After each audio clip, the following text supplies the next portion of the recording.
Devin wants to know, what is the preferred way to install bar tape, particularly around the levers? How is the little extra piece of bar tape used?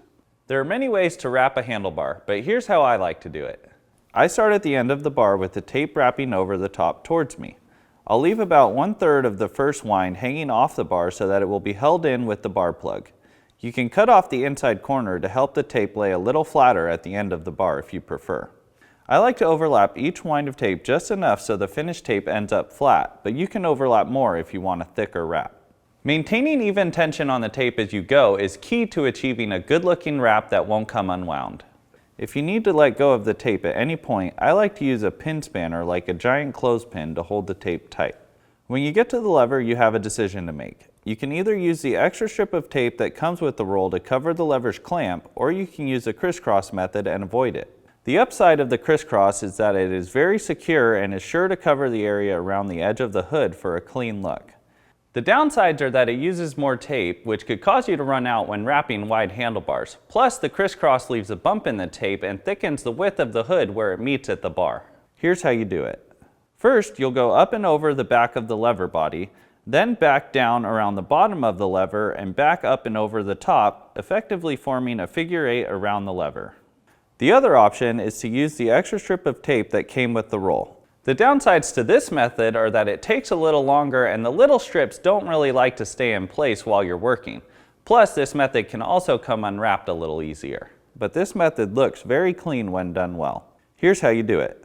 You only want the strip of tape to cover the clamp in the area of the bar just above and below it. It does not need to cover any part of the lever body. So if I'm using this method, I'll measure how much I need to get around the back of the clamp and then cut 2 pieces to length. I like to then stagger them, starting with the lower one so that the entire area of the lever body is covered. Most mechanics don't use 2 strips like this, but I found it necessary when dealing with some of the very short reach, shallow drop bars that are common today. With the strips installed, you can continue with the wrap. On the wrap that goes over the top edge of the lever body, you'll need to pull the tape a little tighter so that it will make this extreme bend while laying flat and tight against the bar. When rounding the bend before reaching the top of the bar, pay special attention to getting the wraps even and tight.